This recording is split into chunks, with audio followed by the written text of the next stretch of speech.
And although the invite did say that we go for an hour and a half, I think, you know, for all intents and purposes, we want to kind of present for 45 minutes, have maybe some discussion with some of the people that have come in as attendees today. And if you want to, there's certainly a discussion that we have afterward. We have this ritual in the Grey Swan Guild of after hours. And so this will be the after 15 minutes that we might open up for discussion.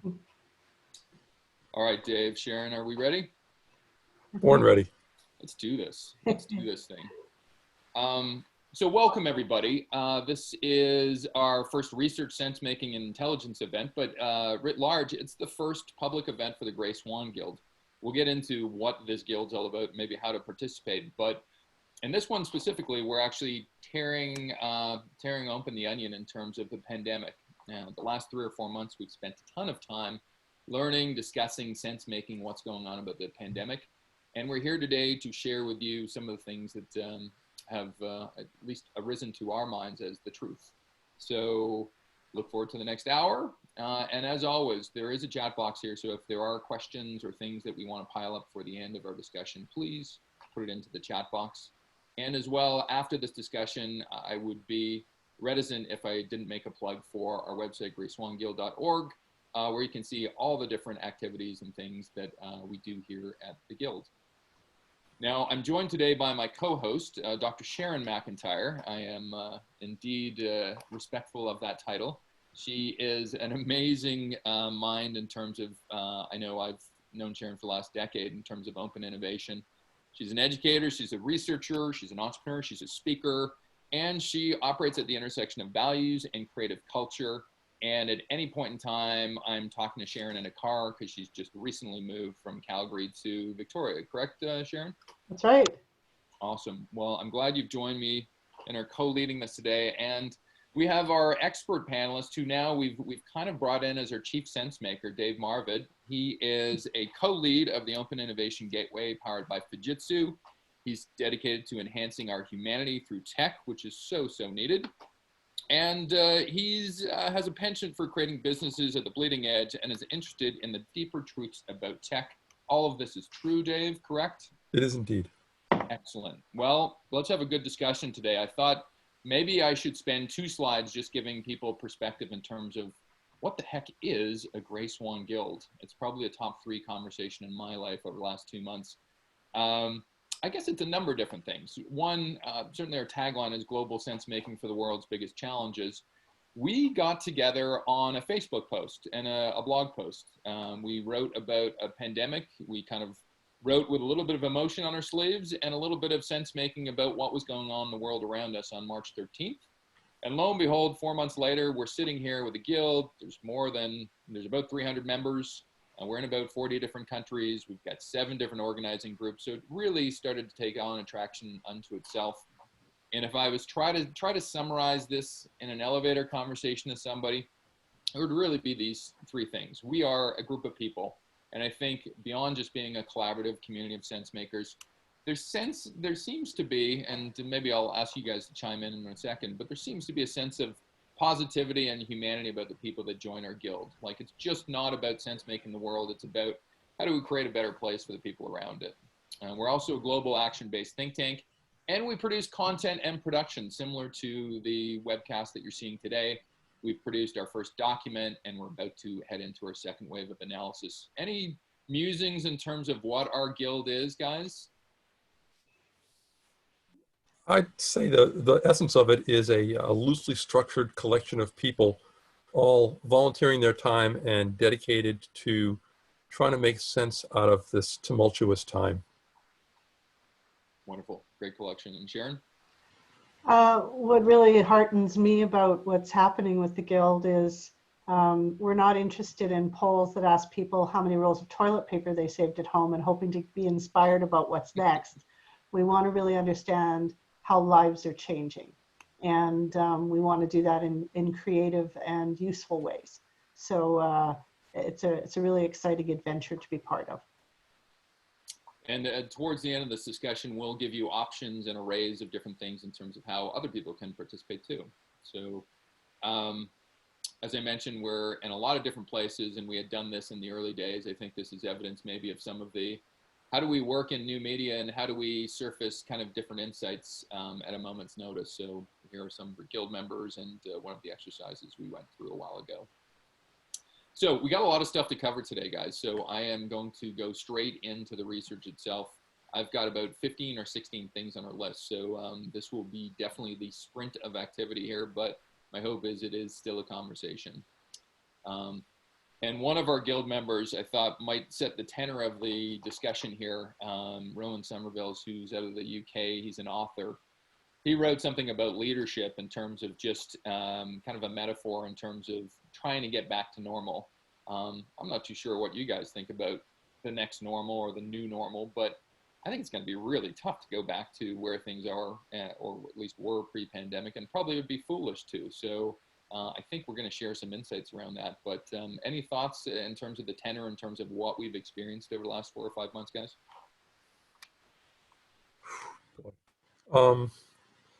We're not going back, but at the same time, I think after trauma, people try to forget and fail. So I think we're going to see echoes of this for a long time.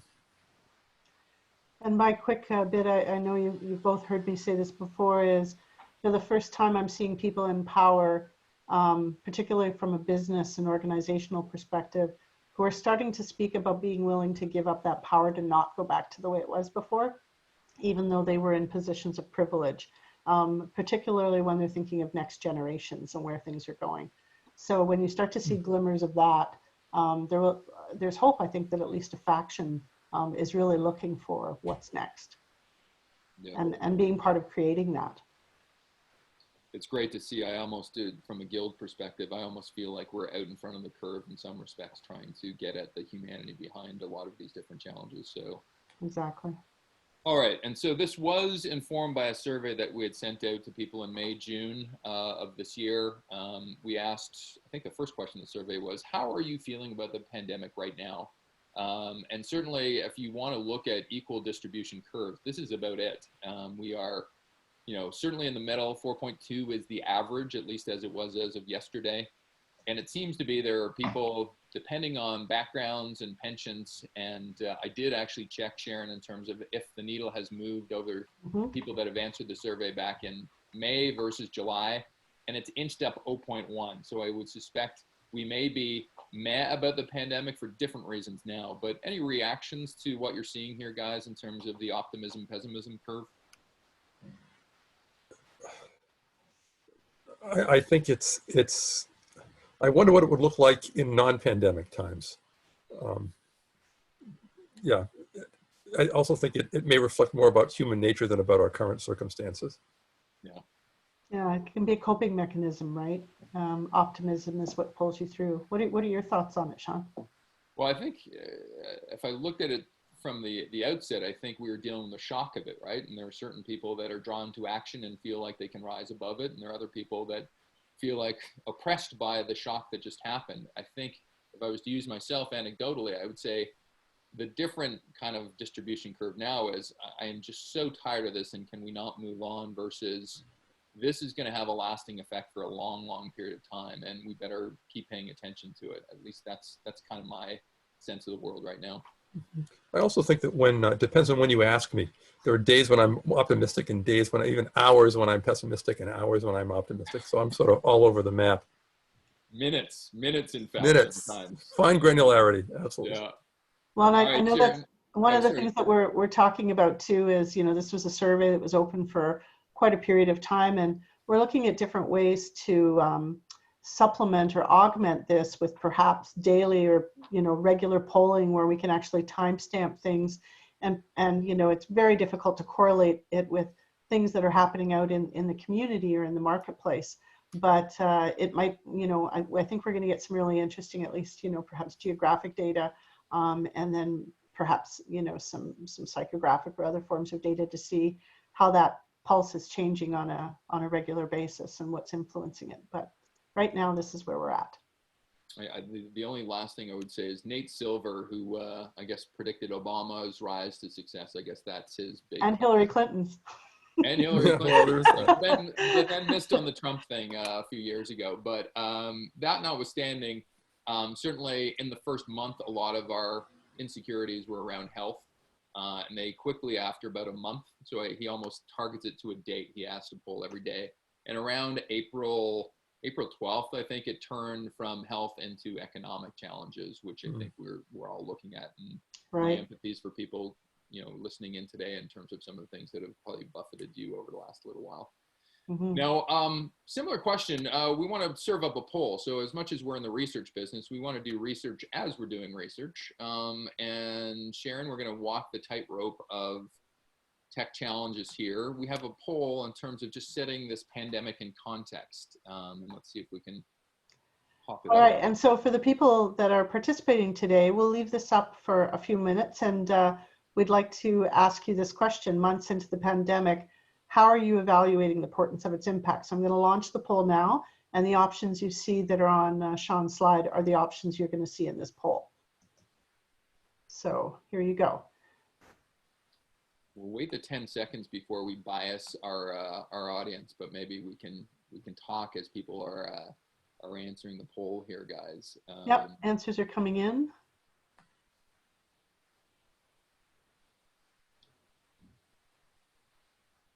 It's interesting. I'll give you so it's interesting. So 28 out of 42, we've got about 75% of our people answering. A few more if you'd like to participate, make your choice. And got about 30. There's some really heavy thinkers there at the end, right? The last 7 are like really on the bubble someplace here. So, or they're on a mobile phone, they can't take the poll, one of the two, but. Okay, so if I hit end polling, we'll publish it, right? Just let's make sure we just grab the poll. There we go. All right, Sharon. Okay. Let's review. Here we go. So what do we think? Sharon, interpret. Well, I think what's really interesting is to look at the bottom two, right? So especially the very last one. I've already moved on. Effectively, even though people are more, there's some optimism, et cetera, is that people are actually thinking that this is a shift that is going to last. So, so sharing poll results. So they're now viewing the poll results. So that's great. Thank you for that. So that last one is that only 2 people thought that they had moved on to larger challenges in front of us. And certainly as we move into after the hour, the folks that talked about that might be a really interesting point of conversation about how they've been able to move on. And if, when you're participating in our ongoing research, that's something we'd certainly like to hear from you about, because obviously it's a unique perspective. A lot of people aren't sharing that. If we go to the top 2, 3 to 5 years or generational effects. So obviously, we've got a grouping where they think this is going to be systemic change. And I just note that the timeline is actually reflected in the order of the responses, right? So the most responses are for the longest time period. And then as we go down to fewer and fewer responses, it's the shortest time period.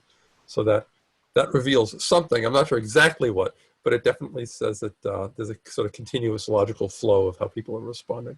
Well, and part of our methodology is, to your point, Dave, is we'd love to go back now and when we do this at a larger scale, is actually ask people to elaborate on this and give examples, right? And share things from their lives so that we're getting insight, not just statistics, right? I just want to throw in there real quick, the 1918 pandemic gave way to the Roaring 20s. And the Roaring 20s doesn't seem like, I wouldn't expect the 2020s to be the Roaring 2020s somehow. But perhaps, we'll see, we'll have to see. But it's interesting to try and look for the historical echoes. There you go. So I'll stop share results and let you move on, and we've got a couple more polls coming up. The unfortunate part about Zoom sometimes is when you're host of this, and this is very inside Zoom baseball, but like it's really tough to take the poll off your screen, right? So I'll maybe have to back in and out of the presentation. This is one that I think might be the pièce de résistance in terms of kind of what we've tried to learn over the last 2 or 3 months. As context, in a separate piece of research I had done, we had looked at 25 potential big pandemic kind of related type of things. Having a health pandemic in 2019, a group of experts ranked it 16th out of 25th in terms of chances of it happening / the impact that it may create. And so, you know, I think we've had discussions in preparation for this discussion, you know, is what's on this list, this group of 8, what's going to happen next to impact us, or is there something completely off the board that might sideswipe us in the true definition of a gray or even in fact a black swan? So we've defined what a gray swan is below known factors, unexpected events. And I find it interesting, there's a mad horse race for the top 4 here in terms of cybersecurity, class conflict, environmental and climate disaster, and economic and financial collapse.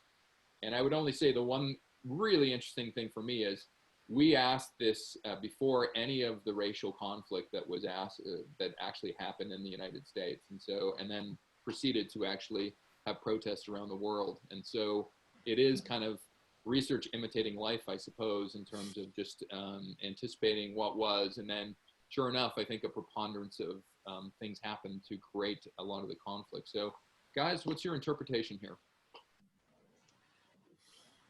I'll jump in. I mean, I think it's interestingly enough, they're not unlinked, right? I mean, certainly the gray swan that we're experiencing right now, the pandemic, is contributing to mass unemployment. It's contributing to, I think, class conflict, frankly. Obviously, economic financial collapse is related. Oddly enough, the environmental component is being improved by the pandemic, which is not what I necessarily would have thought coming out of the gate. But just these things are also interconnected, that it's hard to tease them apart. Doesn't mean teasing them apart isn't a useful exercise. Mm-hmm. Sharon? Yeah, I think going forward, the one that I'm really interested in particular is the class conflict civil strife. I mean, as we go into the fall and are collecting stories and getting information from people around the world, I think at this point we expect massive strikes and actions just from an employment perspective, right? Which is going to impact that mass unemployment. Certainly, as you said, some of the other types of strife that have always been there and been not even bubbling below the surface, they've been on the surface but ignored by mainstream media, have now taken their place.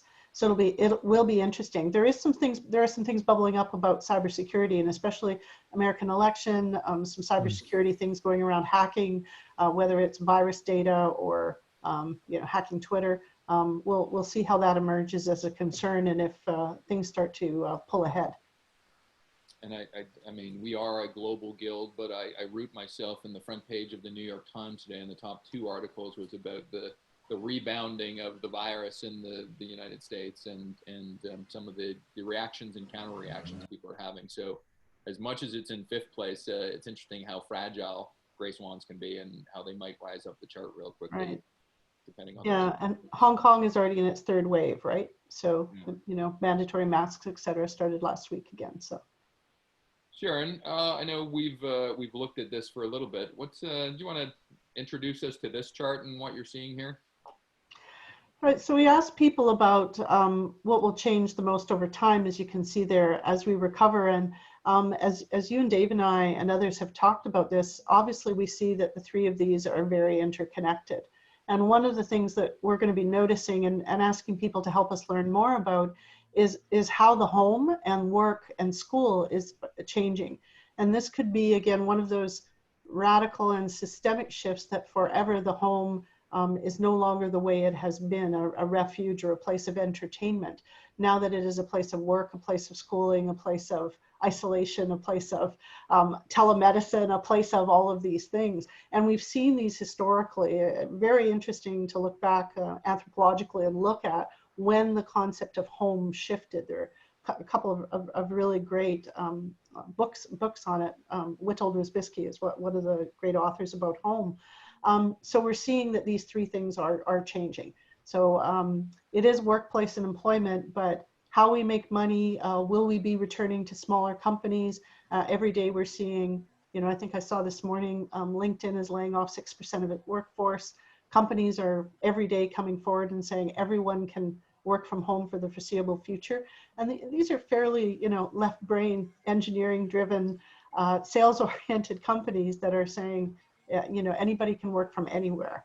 We'll see if that sticks, if that lasts. But these 3 are definitely intrinsically connected, where we can see this massive shift forever, that we don't go back to the way it was.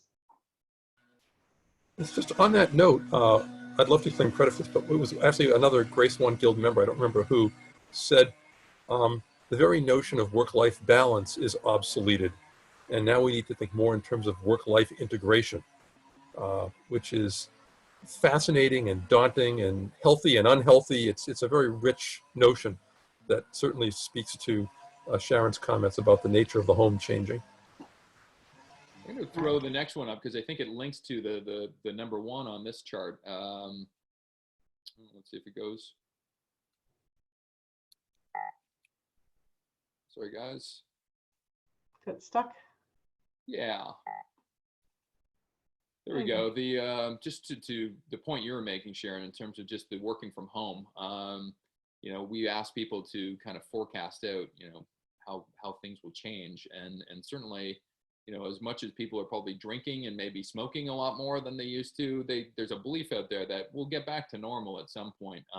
But the working from home, I mean, people are fundamentally in the camp of, you know, this is the new norm, right? So either in part or, you know, in whole, that you know, remote work, maybe, you know, certainly John Hagel had an interesting one in terms of the guild economy versus the gig economy, and just, you know, how a lot of us are becoming free agents, right? So not too sure if you guys have thoughts on this chart and how it leads to the reimagination of work. Well, I think one of the things that will be really interesting for us is we start to expand more global research. As you said, there's been some sort of, you know, North American, perhaps even European, Australian-centric, you know, working from home. When I talk with friends of mine in Africa, they're like, yeah, there's no option to work from home. Even though, you know, they're going into work every day and they're working for a telecommunications company or working at a bank, they're just, you know, they've got better cell phone services and better mobile payments than we have in North America, but certainly they don't have that option. And as we start to see that class divide also, right, where people, that digital divide, all those things we've talked about, we've certainly seen those stories about kids trying to get Wi-Fi from a fast food restaurant, teachers having to park their car near a school because they live in a rural community and don't have access. So some of those things that were, again, below the surface have come to the forefront, that even in North America, we don't have equity when it comes to access to bandwidth. Hence, people wanting to, you know, one of the reasons people want their kids to, and themselves to be able to go back to school is, frankly, they don't have a dedicated computer and bandwidth to be able to do it from home. So I think those of us who are privileged enough to have that, our privilege is being illuminated quite brightly by this process, both within the countries we live in and certainly globally. And I think, you know, certainly there was one of the verbatims in our research talks about that disparity. I think they may be talking about people that are heavily digital versus non-digital, but I think continental divides also probably play a role, you know. And certainly urban, rural, big time in every country. Yeah. Well, that's this notion of the future not being uniformly distributed, right? Yep. But it's interesting because the greatest changes are the ones that are, in some ways, have been predicted the longest by digital futurists, right? We've all been saying, oh, education's going to change dramatically. People are going to work from the home. Well, we've all been waiting for it. So in some ways, that timeline's been accelerated. That may speak to that bottom point below here, Dave, that, you know, this whole notion that the physical workplace was dying anyway. I mean, tons of articles have been written over the last 5 years about remote work and how to do it, and maybe some of the stigmas behind it. I think COVID-19 just really just, you know, in one fell swoop, just accelerated it, didn't it? There's an excellent point of view that one of our collaborators wrote, where she works for a financial, international financial company. And they would not let people work from home. It was all about FaceTime. And the issue was trust. It wasn't about could they do it, would they do it, it was FaceTime. And automagically, COVID-19 happens, and suddenly 3 months in, productivity is still there. So, you know, sometimes it takes this to prove the point and to get people out of their old habits. But I don't want to stomp on that, but I think the trust may be more transient than we would like. I predict there's going to be all kinds of really onerous monitoring software, like the electronic monitoring software that many sort of lower level workers had to suffer with for many years. I think that's coming to the white collar world. Again, this is when I'm in one of my pessimistic oscillations. So we'll see. Man, I thought I'd given up the punch clock when I was 16 and then turned in my white robe from that hospital job I had. Nah, you're saying I'm going back to it again. May well.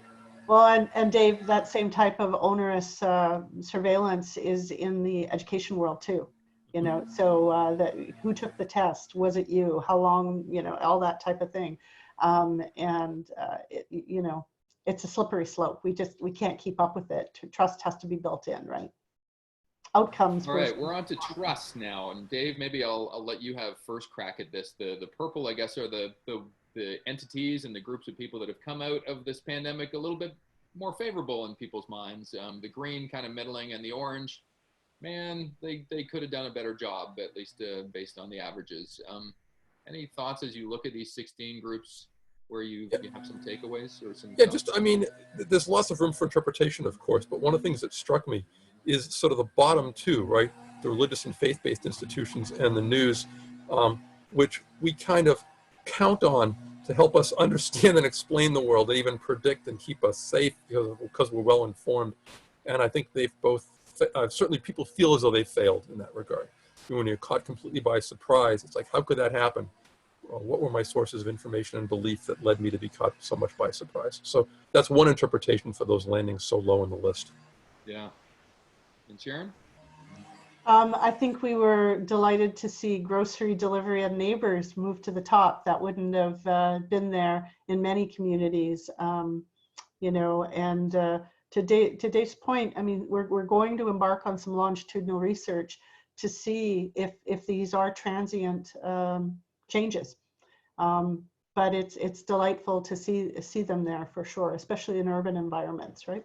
I really hope they stay, right? Like the interesting paradox here is, you know, we've had to lean on digital and connections that allow us to connect with people around the world to get by. And yet two of these are intensely local in nature in terms of who we trust. So there's this real paradox that we're spending more time in digital, but we're craving and probably trusting a lot of the people that we know locally. So I don't know if there's a takeaway on that one, but. Just that it's never simple, right? That all these paradoxes have to exist. That we're becoming more digital and more analog at the same time. And possibly becoming more analog because we're becoming more digital. These things feed each other. It's nuance. That's why we have our colloquial 50 Shades of Gray. Like there is honesty in the gray. All right, Sharon, let's test our polling abilities again. We asked about industries that will be most affected and have the deepest, longest acting impact from this. All right, folks. So I'll launch the poll. There we go. Which industry do you believe has experienced the deepest, longest lasting impact from the pandemic? And certainly for those of you, if you could all vote, and then if there is something that's not there, you're welcome to add it into the chat. While people are answering, Servain brought up a really interesting point that a few of us have highlighted in the conversation, really talking about as things move to the home, who is taking on all of these extra roles in the home of teacher, of you know, work life orchestrator, of technology, IT manager, all of these different things that that are going to happen in the home, and especially if you have dual income families or multi-income families or multi-generational families living under the same home. And Vicky's also brought up the point of it really depends at your life stage. If I'm sure most people here have probably heard of adult children because of this moving back in with parents for various reasons. And so the boomerang effect is real. Sharon, just as I agree on all of that, and just as a research caveat point here, I guess on my screen I'm seeing 8 options. Maybe other people can see more. So I know we added. 1, 2, 3, you want to have a more fulsome group? No, they're just, here we go. Yep, there is more. Okay. Yeah, we've got all of them. Yeah, they're all there. If you can scroll, you should be able to scroll through them. Yeah, as long as people can scroll. I'm worried about scrolling just because I lose the presentation then. So. Yeah. What do you think? 10 more seconds? 10 more seconds, Sharon? Yeah, we're at 82% of the folks have voted. Get your vote in. I will end polling, and I have to hit these share results, right? So I'll do it. There you go. All right, and I can scroll through. So transportation and tourism and education and learning coming out. Certainly, I mean, Sean, maybe get you to talk to transportation and tourism. That's one of the real paradoxes, right? People's beliefs around how that will change. Yeah, I'm in a little bit of Dave's. I mean, certainly from a local transportation standpoint, and if you look at the knock-on effects of remote work and what it leads to in terms of public transit, in terms of do I need a car? You know, I look at lineups in gas stations nowadays, and I've never had an easier time getting through a gas lineup. I think it's proven just how little we're driving now, which gives me hope for things like bikes and walking. From a tourism standpoint, I'm a little bit. Dave had mentioned something earlier. I think it may take a couple of years, but I think we crave what we don't have, right? And we'll crave it more based on the absence of it. And so if I play this 2 or 3 years out, I have a feeling that, you know, sometimes humans have short memories. And I think with safeguards and maybe having a vaccine involved, we may actually flock to tourism actually more than we do now, because we had to hold it on pause for 3 years. I'm not too sure, but yeah. David, your thoughts? Yeah, I think that's right. I think maybe there's an error in the polling structure where transportation and tourism are lumped together here. Because I think transportation is going to change radically, especially I think about business travel. I think that's going to be hugely impacted.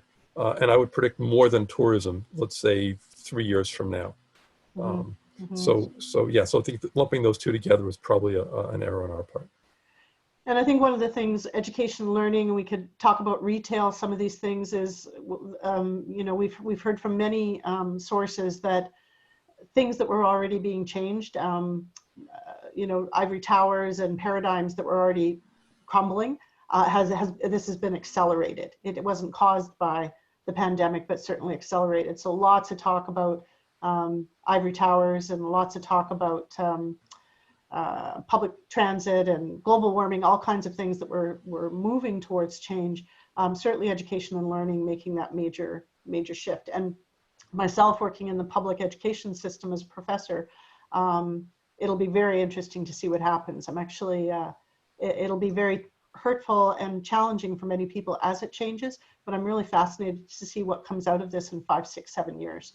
Yes, I just want to quickly echo one of the comments that emerged in the chat, that healthcare and wellness is going to be changed substantially, not just in terms of people's lived experience, but in terms of the economic structures underlying it. And we can maybe talk about that a little later. Yeah, really, like that one was overnight, wasn't it? And we thought this probably married up well with the question behind it. The future of the classroom is now online. There are very few things in our survey that people were middling on, where they said, it could go either way. Like people were quite adamant here or here. This one, people were like, you know, depending on background, perspective, how close you were to the subject, you really had you have a strong point of view, but the averages would say there are two different sides of the fence here. Sharon, we love our having two critical thoughts aloft in the air. Where is the future of the classroom? Well, I think it's quite different if you look K-12 and then post-secondary, right? So if you look K-12, there is a strong desire to get back in the classroom, not just because that's the paradigm of the way it's always been, but the socialization, but also the aspect of childcare, right? That is now occurring, you know, more and more within you know, educational institutions for particularly, you know, below grade 9. I think what's really interesting is when we go beyond that and we say, is the future of the classroom when it is post-secondary, when it is executive education, or when it is certification, or when you are job training, is that online? And I think that's really, what it reminds me a lot of is this paradigm we talked about where people have to have face time in the office and drive in and commute. I see my students having to do that, right? Where some of the universities that I've worked with, you know, you only have the choice of driving in and twice a week to take that class at the same time. You know, you do see things like flipped classrooms, and we do have learning management systems, but there's such an opportunity to be more creative around that. And so far we learned that blended is the best in terms of outcomes when it comes to post-secondary education. And I think there's some really good data that when it comes to working in the, you know, in an office versus working from home, they kind of say it blended is also the best, about 2 days a week where you're socializing with people in a physical space, and the rest of the time you can be away from the office. We noticed that about that same mix is really good for post-secondary education. kind of 20% of your time being physically there and the rest of the time being able to have that blended or online experience. But we must remember that remote learning is not the same as well-designed e-learning or online. And what most people are experiencing now, which is death by PowerPoint over Zoom with worksheets, is not e-learning and online learning. So I think there's an opportunity, but it's expensive to design really good e-learning. Dave, we were talking about your kids the other day in university. I don't know, you probably have a financial and hereditary kind of stake in this one too. Yeah, I do indeed. But it's sort of interesting to me. The folks who worked from home were a little bit fringe, and now their model is becoming mainstream. And I think the homeschooling community is experiencing something similar. I think that in some sense, we're all homeschoolers now. And there's a lot to be learned. The homeschooling is not everybody sitting at home, or at least it wasn't. It was communities of folks getting together to augment their education and to sort of take the classroom and actually shatter it. So this is the folks that I play music with, and this is the folks that I learn math with, and this is the folks that I go hiking with. And it splinters into lots of little sub-communities. Mm-hmm. And it seems reasonable to predict that something like that will become much more the new normal, certainly for K through 12. All right. Well, I do think it's silly. It's always been silly that the first 4 years of your professional life or your adult life is spent learning, and then the rest of it's working, right? I think, if you look at it in those terms, the pandemic's allowed us to maybe reequate that and actually go, well, no. And in fact, people now are spending the time that they spend out of work learning, and I think, this may be the future trend. We're going to have to zip through the next little bit. I think maybe our cadence will go from 33 to 45 speed here, but I have confidence in all of us in terms of being able to pull it off. And for some odd reason, our research result from the last one keeps on wanting to pop up on us here. So once again, Zoom, you're great, but you're not perfect. I'll keep turning it off. From a public space standpoint, though, we actually did ask about activity frequencies.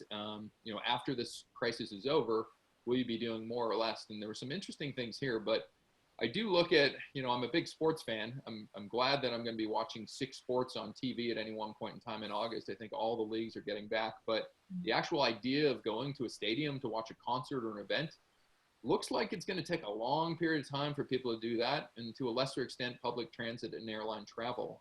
Thoughts on this one, Dave? It goes back to the Roaring '20s question, right? Is the pandemic going to become a suppressed memory that influences us without our specific awareness? But we do things like go out in public in order to sort of further push it down, or is it going to ripple across? And I think that my own prediction, loath as I am to make them, is that you're going to get 2 pools of people. You're going to get the people who say, oh my God, I'm not going outside, I'm not getting near anybody.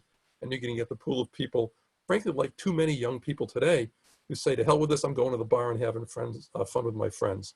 Well, and the third pool, people who have no choice. Well, I think most people have choice about going to stadiums and concerts, but broadly speaking, yes. Yes, that's right. A lot of people in the working class that has to go out there and confront people. The event, yeah. I can see your future book already right now, The Roaring '20s 2.0, right, Dave? There we go. That's like we got the title. Minted right here. Any passing observations here, Sharon? Spending habits changing. I think that thing around making big purchases, if we track this over time, I think we're really going to see some shifts. Yeah. I think there was a big investment to kind of get set up in people's homes or to make shifts. And then I think we're going to see that over time. Are people going to conserve more, or are they going to sort of say, let's throw caution to the wind and invest in change? We'll see. I don't know, but I'm going to be watching that one. All right, this was a fun one. We asked people, and certainly the ones that were higher up on the list, or the ones on the first row, got more mentions than some of the ones down below. But we thought there was some interest in some of the things that got 1 and 2 hits. So these, if you can even call somebody a winner through a pandemic, it probably should have a different name characterizing it. But these are the companies that have come out ahead based on.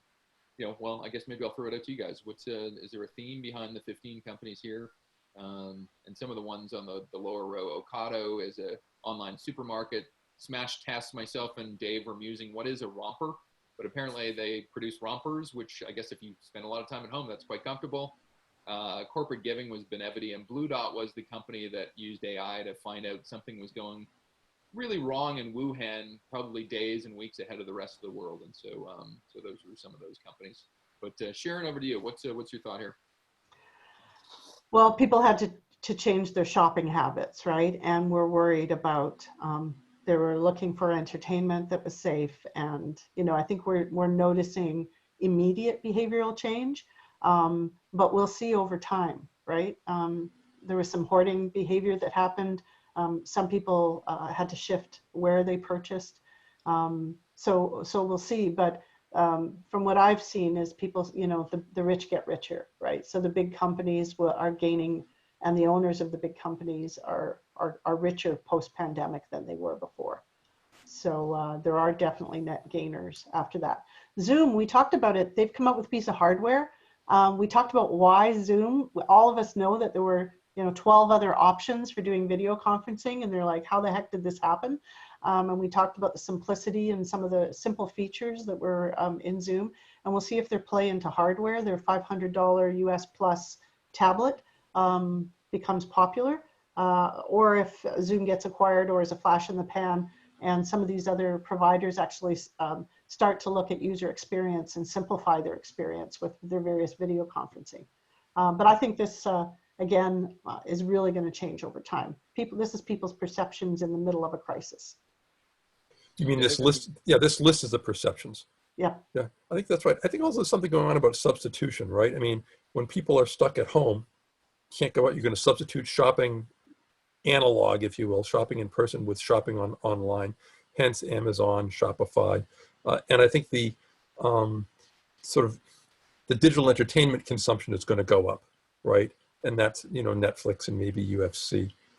So, you know, none of that's really shocking to me. The digital world is going to start winning over the analog in the near term. We'll see if that balance persists.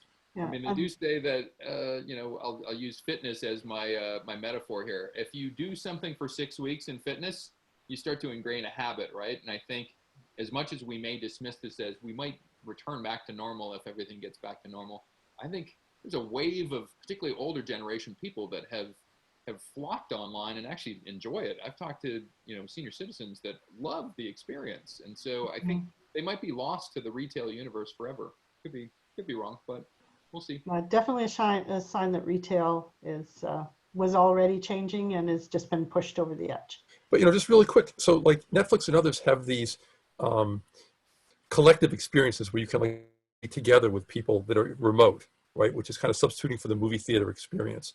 For a lot of folks, shopping is a collective activity. Yeah. And I haven't seen it yet, but maybe there's a business opportunity to do collective shopping online. I'll just throw that out there as an idea. Someone can make their billions on it. Yeah. Right, and to your point, many of the tech platforms had introduced those watch together things. YouTube had, Facebook, others, very low usage, right? So maybe there's something about UX really trying to help adoption, right? Okay, I'm going to ask our audience, because obviously we've shared the winners here. The next slide is the losers. You haven't seen it yet. So think in your mind, who has really, really taken it on the chin from this pandemic? All right, give people some thoughts there. This is like the Family Feud style version of the game. All right, I'm about to reveal our list of 15. You got it in your heads. Is it one of these people? Cruise ships, traveling, workplace, defunct brand and retail brands, rental cars, entertainment companies that don't stream, and what happens in Vegas stays in Vegas and probably doesn't happen in Vegas anymore. So yeah. Quick thoughts on this one, guys, and we do have to get through the next 4. So just a quick snippet.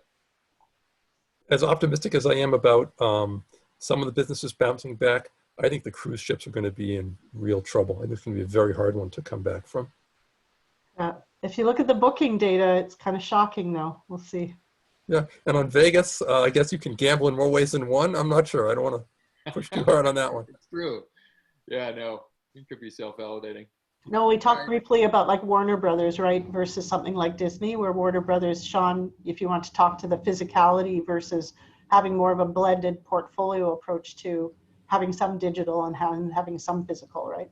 Yeah, I wrote my POV, so the big kind of 500-word POV on just how the future of entertainment in our homes have changed. Like, you know, the market share of streaming has actually doubled during the pandemic. So what we watch on TV, more on Netflix, more on, you know, Disney's new offering. Warner, unfortunately for them, just didn't see this coming and doesn't participate in any of those offerings, and not surprisingly was identified by a few people. All right, next poll, Sharon. We're talking about opportunities from crisis. Oh, sorry. We'll do it differently. We'll do, what do you miss the most from your pre-pandemic life? So ignore. Sorry, that's what I had queued next. Sorry about that. It's in a different I'm order. going to take that as my, but just in explaining it, yeah, like we obviously have a slide behind here in terms of just what we had surfaced, but we're curious to know, what do you really miss most that existed in your pre-pandemic life?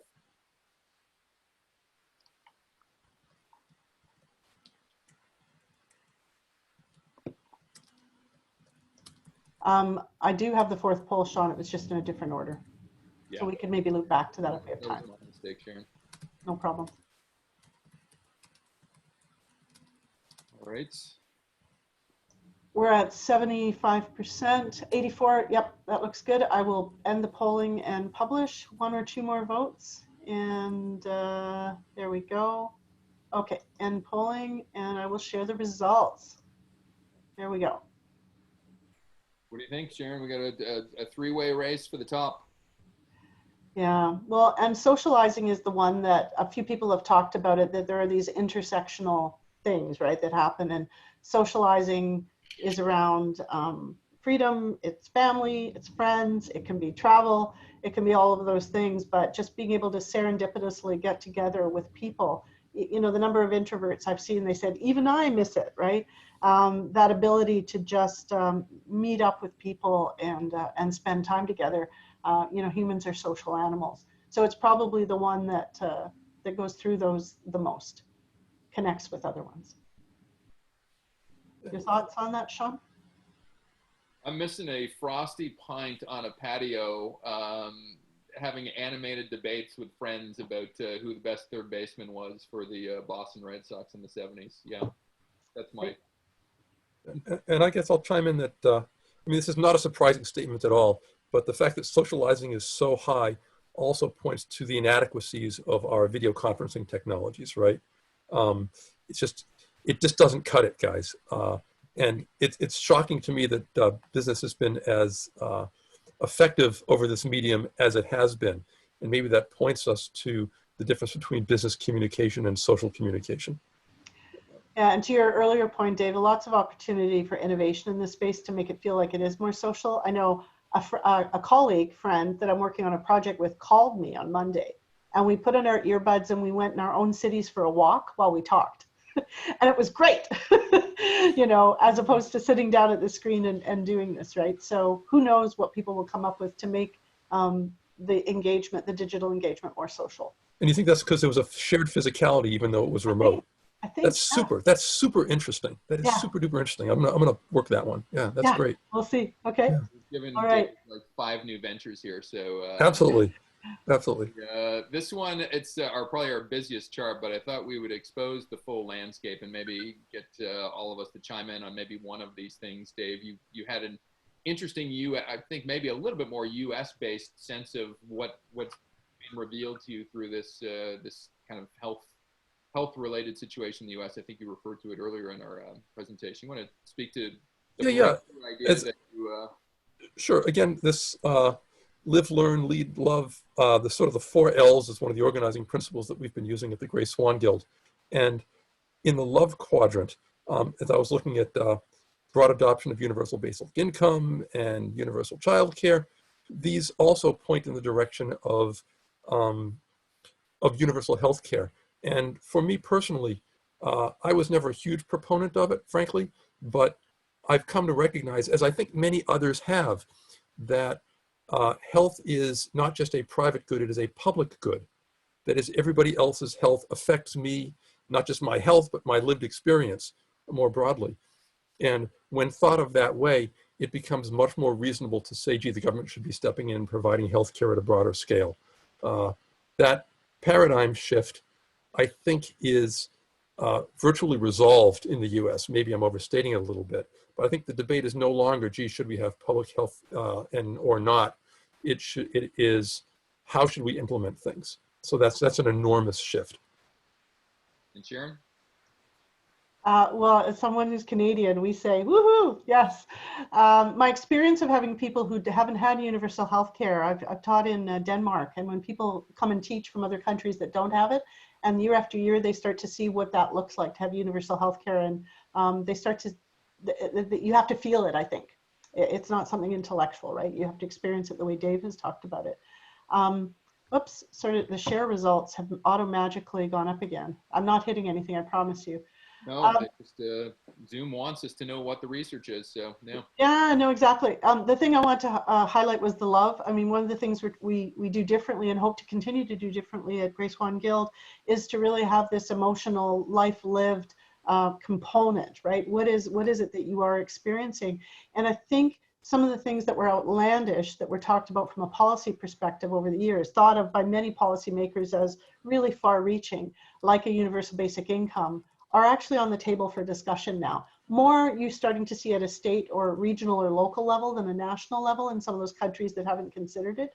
But it's just amazing what can actually get on the table and be considered part of a productive conversation that was seen as radical before. So that to me is promising. The Overton window, as it's called, has shifted, right? Right. The Overton window, what is acceptable public discourse, has moved. Yeah. Yeah. And Sean, anything you wanted to highlight? Two quickies. I think we are maybe both in appreciation, but if I broaden Dave's health thing to talk about mental health, I do think there may be some lasting effects of this in terms of just our craving for socializing may be an evidence of some mental health issues that we may be creating, and maybe, thank God, maybe some technology for good in terms of mental health. Like, are there apps that can mediate how we're feeling and how we can respond, which has come out as an idea. And I'm writing a piece for the Guild on leadership. And I think probably, if anything, in terms of leadership, one of the big things that have come to the fore is just how young female leaders around the world in countries, but also just in regular life, like you're leading, managing a household, maybe you're a single mom and you're still kind of functioning kind of in your work environment. The home has become both, and somehow, you know, women have risen above to actually balance both of those. So I think those are two things that kind of strike to me as interesting. Cool. You know, I think we got the polls wrong differently here, so I'm going to back up to this one. Yeah, I'll throw this one up here. You know, do you want to introduce it, Sean? Well, there should be opportunity from crisis, right? I think Kerouac said it. I think Hemingway said it. I think a number of people have said it. So we've asked, which one of these 7 things do you think we will use this opportunity and pain of a business and life and health interruption and create something better? So I don't know if you want to speak to some of the choices there, Sharon. So yeah, this is trying to cast, as we've asked people, their minds quite a bit further, like that.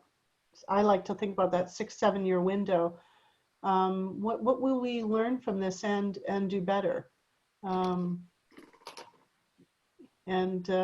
will we not? Because I think, to Dave's point, I think there are a lot of prognosticators that have said once a behavior has changed, it will always change, and we know that's not true, right? We slide back to the familiar.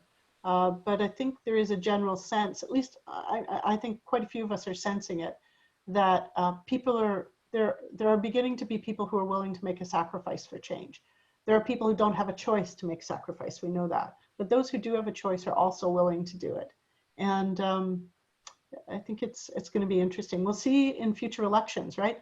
Next again, 4, 5, 6, 7 years, will the pendulum swing in the other direction? We've seen, you know, definitely some shifts.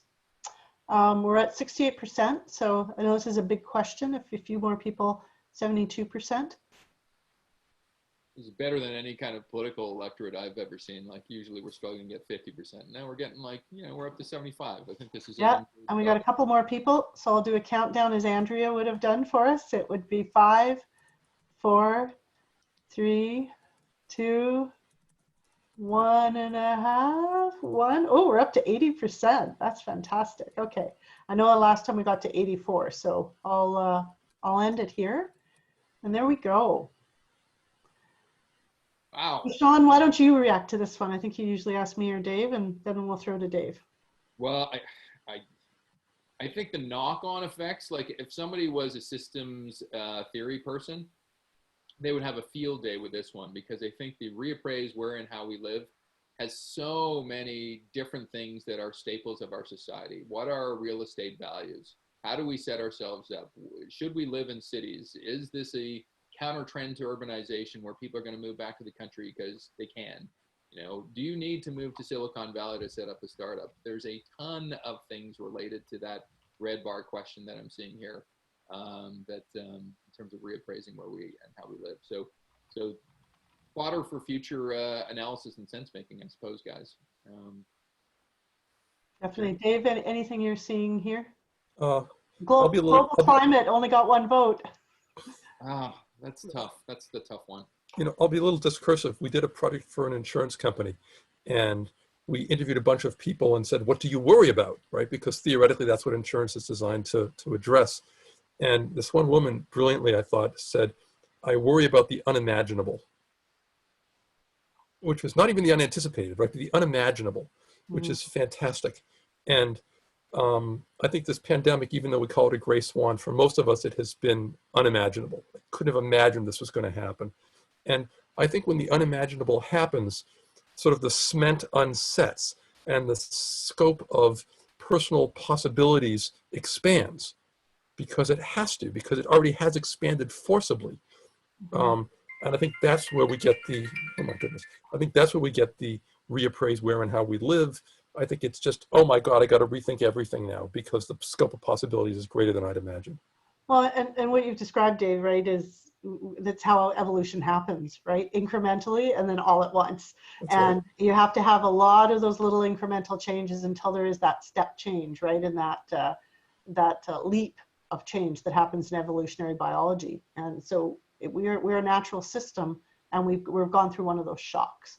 So there will things that will last, right? Because this, as you said, I love that. The cement has been shaken, right? So I will stop sharing the results, and whoops, I will do my old-fashioned capture of the results with my trusty camera, just in case the screen grab doesn't work. And then we'll let you wrap things up with our last bits here. We're just rounding on the hour in a couple of minutes. Yeah, we'll keep it open for discussion after the hour for people that aren't married to their calendars. So just hang around. We'd love to have some questions that come in and see how well we can answer them.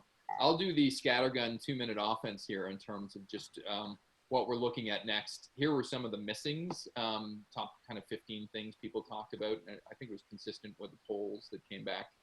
You know, but to Dave's point, the sense of calm. And, you know, we've lost a little bit of that, feeling like what panic is around the corner now, given the shock that we've seen. Now, on these 12 debates, I'm obviously not going to go through them all here, but myself and Sharon kind of get giddy about 2 different things that smart people could argue on both sides of the fence. And so we've tried to surface 12 of these, you know, whether it's supply chains and, you know, do we need a vaccine? And you had just mentioned introverts earlier, like, you know, who has this helped more, introverts or extroverts? There's an argument on both sides, and a range of other things. And I'm leading down the trail of, in August, we're going to come back to, hopefully you, the audience, and the rest of the guild and other curious others. We're going to do 2 things. One, we're going to do, and I'm not too sure if it's the next slide. No, it isn't. Darn it. But we're going to do something called, what do we call it, Sharon? It's pandemic. Well, if you can go back to your previous slide there. So what we're thinking is most of you who are participating today will have heard of or participated in a pachakacha, right? 20 slides, 20 seconds each, you go through it. And what we thought is these are such rich paradoxes. And we know that when we're trying to divine for what's next and what might be bubbling up, holding these 2 thoughts, as Sean said, are very interesting. So we're thinking of designing a paradoxical pachakacha where you actually have 2 people going through their pachakachas together.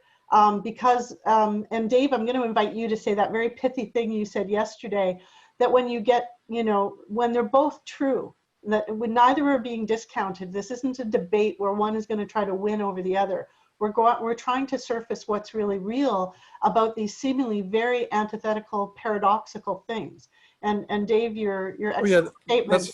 that's fine. I probably misquoted, but paraphrasing Niels Bohr, he said that the difference between a shallow truth and a deep truth is that the opposite of a shallow truth is false, but the opposite of a deep truth is also true. So that stuck with me. It's beautiful, right? And so we think that many of these paradoxes will both be true in different parts of the world, for different people in different life situations, in different countries, in different work or live environments.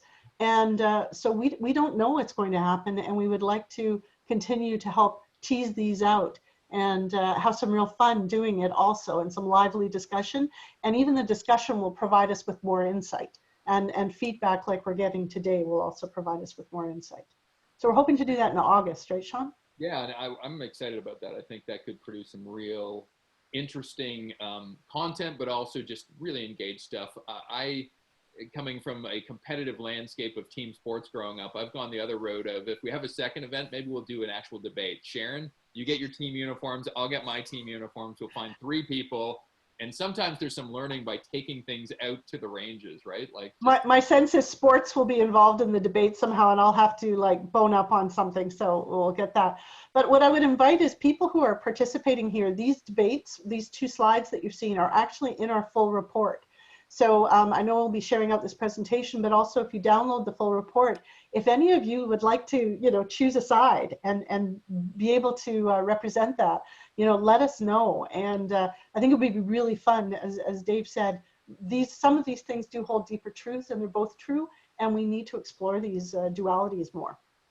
So that's going to be a real focus of ours in August. I know Dave as well. We've talked about some salon conversations. We're just based on kind of our next wave of analysis, potentially hosting kind of breakout sessions that explore richly some of the stuff that's coming down the road as well. So there is a report that's going to be attached to this presentation. We are still receiving in some survey results. The poll is still live, but if you have any questions, I think if you've signed up for this, we've certainly got your email and we'll send that out. But if you have any questions in your interim, member@greyswanguild.org is probably the best place to get in touch with us. And anything under the sun, and we'll open it up to the full forum in a minute. As I mentioned, this is going to be a focus of our group. Bosco, who runs our Catalyst group within the Grey Swan Guild, I'm really excited about this. We have about 6 different channels within our podcast network that are about to emerge in August. So we're no longer just the printed word and the digital word. We are audio as well. So I'm sure video will be next as well. For a while, we had shut down the tap and said, great, we've got our first document. We don't need any more POVs. Our editorial board is swamped. Well, we've opened up the tap again. And so if you are still curious about the pandemic and feel like I have a point of view I really need to share and get out, this is a real cathartic way to actually write with your heart, hopefully lead with some evidence, but create a new emergent perspective. And you can certainly do that at the bit.ly that's shown down below. So bit.ly pandemic POVs. We have a range of different social media. Certainly I've been heartened by just some of the response to this event on LinkedIn. And so please join us in any of these outlets. And if you want to become an official member, so I know some of you who have joined today have come in from the outside, and naturally people come in and go, what the heck is a Grey Swan Guild? A couple things. 1, go to our website, figure out what we do. 2, if you're interested in officially joining, you don't need any more kind of hand-holding. You can go to GSGS member forum and actually join there. We've got 20 things that we need to know about you. Or probably our preferred option is come to our Wednesday sessions. We have one actually at 4 o'clock today, 4 o'clock Eastern time today at GSG New Member B. And essentially all the new members join. 2 of our board members will chaperone you through kind of our history, what we're about. And yeah, it's a really good, interesting way to know who else is joining the guild and how welcoming and inviting we truly are. Yeah, they're breakout rooms. You get to meet other people. That's a big part of this, right? We want to do more and more of that. So find other people that are interested in what you're interested in. So I may try to put that in the chat on screen. I know it's funny. I didn't realize so many chats were happening. Oh no, it's great. Lots of contribution there. If you're talking to someone about this and inviting them, there's a really great just a synthesis page on the grayswanguild.org website about all these different ways that you can participate. And those Wednesday onboarding meetings have permanent links. So there's one in the morning and one in the afternoon every Wednesday. And if a couple of people join or 20 people join, you know, more than welcome and answer questions. And if you've been to one before and you want to come back to another one, you're more than welcome to do that too. But so I'm in the chat now, just to get back to some people. Servain had asked the question. I submitted 120 words. I thought there was 500 words. Two different forms. One was for a leadership document that we're probably going to get out Friday of this week. So it's a how do we lead through the pandemic, and one of our podcast channels that myself and my partner in collaboration as well, Andrea Cates, will be doing a podcast on leading through the gray. So if you have interesting leaders out there, we may want you as guest panelists. You know, there's some thanks for the Bohr quote, Dave. So you're getting good plaudits on there. If you have questions, please serve them up now. I think in preparation for this, sometimes you're no more smarter than in preparation for a podcast. Our intelligence is leaking out of our heads right now, so tap into it as you can. That's great. We've got good representation from people all over, and then in different ways, you know, really keep an eye out for different ways of participating. Our social media will be asking people, you know, to share some photos and some videos. We'll be maybe doing some metaphorical work, as Dave has talked about, some day in the life photo captures, so that we can really start to have, you know, an ethnographer, anthropologist eye on some of these things, and get you to help us do that by with your friends or with your family or in your work life. Really help share what's going on about you, and then help, you know, maybe Dave and Sean, you can do a little bit of an ad here for our sense making and research groups, that we're looking for people to collaborate with us. Yeah, I mean, one of our mandates is to try and make sense of this. And I think making sense of anything is hard, but especially something as sort of far-reaching and sprawling as the pandemic and the impacts of the pandemic and the way it'll echo through society and so on. So I think we've come to realize that our only hope of making any progress is by sort of crowdsourcing understanding. So the more voices and the more perspectives we have, all of us have, the better we can all do trying to figure this thing out. So please help us out, because we're struggling. I think as well, if I look at the history of the Guild, we started by saying, you know what, I think we want to produce a document. And so we over-recruited for people that could write, you know, authors that could make some sense, but their core kind of talent was authorship and putting really good words and stories together. I think in the maturation of the Guilds, we want other types of people in too. And I think sense makers are one of those types of people where their gifts and talents might not be in how to actually write it, but man, can they look at a forest of data or interesting stuff and go, here's where I think the interesting thread is. So I almost see like a jury of sense makers that kind of can get together maybe every month and just chat around things, and maybe actually started to focus on a couple of different projects to advance our next wave would be a great idea. It's a great segue to get Dave to launch his idea of sense-making salons, Dave. Oh, yeah, well, we've had a bunch of different sessions, of course, within the Grey Swan Guild, and sometimes we break out into little breakout rooms, and we have 4 or 5 people or 6 people at a time hang out and talk, and those are so much fun, and they're always too short. Yeah. So I was thinking of introducing this concept of what we're calling a sense-making salons, which is just anybody who wants to come join us. We'll all hang out. We might do a little bit of administrivia at the beginning, and then just hang out and talk. Maybe we'll all go for walks together. We can all go for walks while we do it, exactly, holding our little Zoom cameras. And I think that's something that that I am starving for, and I suspect many others are starving for, which is kind of the salon, the mentally engaged socialization, wrestling with big ideas. So we definitely plan to boot this up. Please come and join us. If you hook up with the Grey Swan Guild, you can be on whatever lists will be necessary to find out when they're happening. And let's just get together and talk and think together. And as you think and we go through this, one of the things we want to be is, you know, embracing that idea of adaptive research. So even though there will be this broader survey that we're working on now for this next wave of research, We do obviously have the ability on different platforms to do just pulse polling about what's happening, what we might have learned. So if you have an idea for a great question or something that's, maybe you're working with an organization that, you've been asking yourselves a question, surface that with us. And we'd love to get your question on board and bring that into the mix. Even though the survey will be going on, we can always percolate it with different ideas and different concepts as things happen in the world or as questions bubble up for you. So lots of opportunities to participate if you're not a writer. Or if you're a writer and you want to participate in many media forms, we can also do that. I think Rodney has brought up a good thought online, which in part he's true on. He admits this is a contrarian point of view, and we love contrarian, so definitely embracing it. He was saying this is, some of our survey has a Silicon Valley point of view or mentality to it, and I would meet halfway with him on that one. I would say certainly given the members that are in our guild, we're much more North American focused than we want to be. We want to be much more global. We've got our first African members that have just joined us. We have some South American, but certainly South America, Africa, and Asia is where, just based on virtue of how we've grown, personal networks and word of mouth, we need to extend out to those worlds. So I would say part of our bias may be not through malice. It's probably just from kind of our own life experiences and maybe what we've put in there. I do think that in future waves of activity, you'll see perhaps a broader focus to both the questions and maybe content that we cover as well.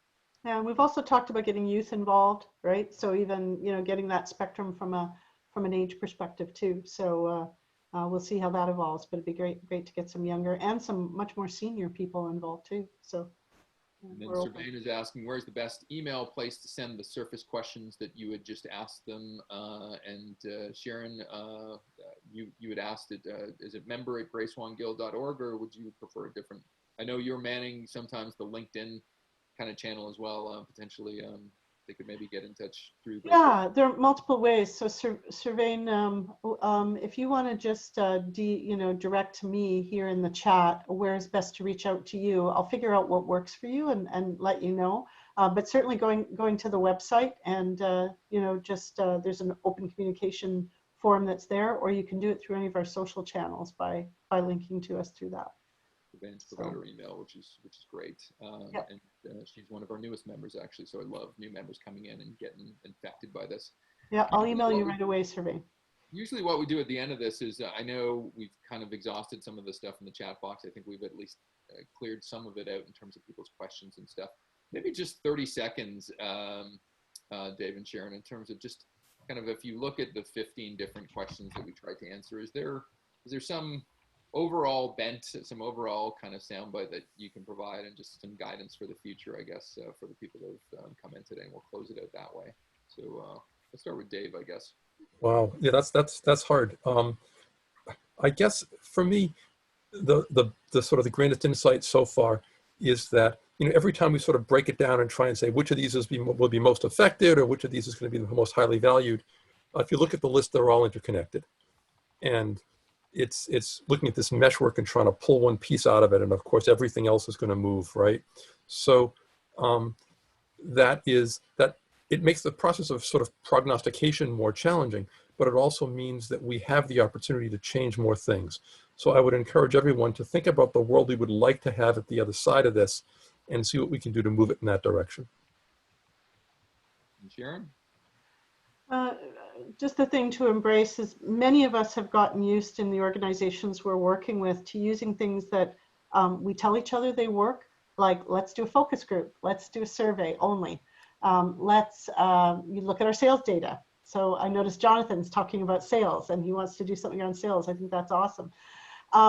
Just is understanding, once you dig under the surface of the results of that, is we have so much waste and failure of effort and ingenuity and creativity of the human, the human experience, trying to make products and solutions and solving problems that actually don't work. In some product categories, it's upwards of 90% of new things that fail when they're introduced into the market. And so if we think about this with a problem-solving perspective, what Dave was saying is we're going to have to tease out what's next. And the things that we've convinced ourselves that work, that people like Steve Jobs told us don't work. That's why he famously said he didn't do market research. What he meant is he doesn't do biased slices of what's currently happening and backwards looking sales data to try to predict what's going to be happening in the future. So we're trying to be in this messy, delightful space of doing exactly what Dave just said. And, you know, we'd love for you to join us. And I was speaking with Andrea this morning, and 2 different organizations are going to be able to look at the same data that we provide and information, and some of it may be photographic or whatever, and they can actually get different modes of action out of that, depending on what they're trying to do. And they'll have to experiment with what works. So we're really going to try hard to stay in this future space and be very helpful with what we do. And Sean? And I would just close this out by saying, if you work in a company or you have a conversation with a neighbor or you're talking to somebody and it's like one of 2 things comes out of their mouth, that's not how we do things around here, or that's based on what I'm seeing not going to happen in the future, I would raise a huge Spockian eyebrow in terms of that. And if the pandemic hasn't shown us that different paths are possible and different constraints allow for different innovations, I don't know what can. So I am super enthusiastic about mining the space of just where the future goes. And I think David said it best. There's a difference between predicting and sense making. Predicting is a bit of a mugs game where it's just, you know, some people are better than others, but essentially nobody, you know, there's a reason why casinos in Vegas make money. Nobody outbeats the market and the future. I think with sense making, you can be ready for it, right? You can know what's going on now, so you're much better prepared to understand what may happen in the future. I have just put in the chat box our new member onboarding link. There's a session every Wednesday at 8 a.m. Eastern Time and 4 p.m. Eastern Time. So if you're infected by anything we talked about today, you can take that next step and actually join our guild, because we would love you. We're still growing and we're inviting a lot of people in. I want to thank Sharon and Dave, first of all, for just being such great co-hosts and panelists in terms of what we're doing. I presume we'll extend out our group of panelists from here. So we'll never just be 3 again. So this moment in time will never happen again, guys. I want to thank our audience for coming in. They've been patient. Most of you have hung out for the full hour and 20, which is great when we manage our lives on Google. And my hope is everybody stays safe, stays well. We have this ritual within the Grey Swan Guild where the handshake is now over because of the pandemic. So we do the Vulcan ritual, live long and prosper. You'll get used to it if you join us. And I want to thank everybody for the time. Let's have a great future. Take care, everybody. Thanks for setting this up, Sean. Thank you. Yes, indeed. Thanks, everybody. And we've saved the chat. We'll be getting back to lots of you.